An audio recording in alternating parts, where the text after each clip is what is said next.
എന്താ പറ്റിയ എന്തേ പറ്റാനാ ഇത്രയും വില കുറച്ചിട്ട് ഐസ്ക്രീം കൊടുക്കുന്നത് ഇനി അതിന്റെ മേലെ എന്തേ പറ്റാനുണ്ടാ? കേരളത്തിൽ ഏറ്റവും ചെറിയ പൈസക്ക് ഹോൾസെയിൽ വിലയിൽ ഐസ്ക്രീം കിട്ടുന്ന സ്ഥലം കാണിച്ചട്ടെ. ഇത് വാനിലന്റെ 4 ലിറ്റർ ഐസ്ക്രീം ആണ് കേട്ടോ. പുറത്ത് 525 രൂപ ഉണ്ട്. ഇവിടെ വന്ന് ഞങ്ങൾക്ക് വെറും 390 രൂപക്ക് വാങ്ങിട്ട് പോവാം. ഇത് ലാസന്റെ സ്ട്രോബെറി കേട്ടോ. 600 രൂപ ഉണ്ട് ഇതിന്റെ വില. ഇവിടെ കൊടുക്കുന്നത് വെറും 480 രൂപ. സ്പാനിഷ് ഡിലൈറ്റ് 1125 രൂപ ഉണ്ട് ഇതിന്. ഇവിടെ വന്നു കഴിഞ്ഞാൽ 850 രൂപക്ക് വാങ്ങിട്ട് പോവാം.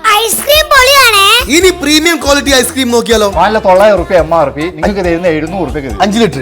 ഇത് ലാസന്റെ അവക്കാഡോ 1125 MRP നിങ്ങൾക്ക് 900 രൂപയ്ക്ക് കസ്റ്റമർ കൊടുക്കും. ഇത് ലാസന്റെ സ്പാനിഷ് ഡിലൈറ്റ് ആർക്കും ബീറ്റ് ചെയ്യാൻ പറ്റാത്ത ഒരു പ്രോഡക്റ്റ് അല്ലേ? ഇതിന് എന്താ? ഇതിന് 1600 രൂപ MRP. ഇത് കസ്റ്റമർ കൊടുക്കുന്ന 1200 നമ്മൾ കൊടുക്കുന്നത് എല്ലാവരും. ഇത് ലാസയുടെ ടെൻഡർ കോക്കനട്ട് ഐസ്ക്രീമാണ്. MRP വരുന്നത് 1100 ആണ്. ഞങ്ങൾ ഇവിടെ ഹോൾസെയിൽ കൊടുക്കുന്നത് 1200 ആണ്. ഇലക്ട്രിസിറ്റി സോളാർ വഴി ആയതുകൊണ്ടാണ് ഇത്രയും വില കുറച്ച് കൊടുക്കുന്നതെന്നാണ് ഇതിന്റെ ഓണർ പറയുന്നത്. ലാസയുടെ പ്രീമിയം ക്വാളിറ്റി ആയ സ്പാനിഷ് ഡീലൈറ്റ് ഒരു രക്ഷയില്ല മോനെ. സ്ട്രോബെറി ഐസ്ക്രീമും ടെൻഡർ കോക്കനറ്റും വാനിലയും എല്ലാം പൊടി പപ്പടാപ്പ്. കല്യാണത്തിനൊക്കെ ഇതുപോലുള്ള കൗണ്ടേഴ്സ് വേണമെങ്കിൽ 1000 ആൾക്ക് 15000 രൂപ മുതൽ ഇവർ ചെയ്ത് കൊടുക്കുന്നുണ്ട്. ലാസന്റെ 4 ലിറ്ററും 5 ലിറ്ററും മാത്രമല്ല 1 ലിറ്ററും 1.5 ലിറ്ററും എല്ലാം ഇവിടെ ഉണ്ട്. കടല് പോയ സ്റ്റോക്കും ഉണ്ട്. പെരുന്നാളും വിഷു എല്ലാം വരാൻ പോകുന്നതല്ലേ. ഹോൾസെയിൽ ഐസ്ക്രീം ആണെങ്കിൽ ഐസ്ക്രീം സ്റ്റോറിലേക്ക് വന്നാൽ മതി. ലൊക്കേഷൻ വരുന്നത് ചൊക്ലിയിലാണ്. കൂടുതൽ അറിയാൻ വേണ്ടി താഴെ കാണുന്ന നമ്പറിൽ വിളിച്ചാൽ മതി.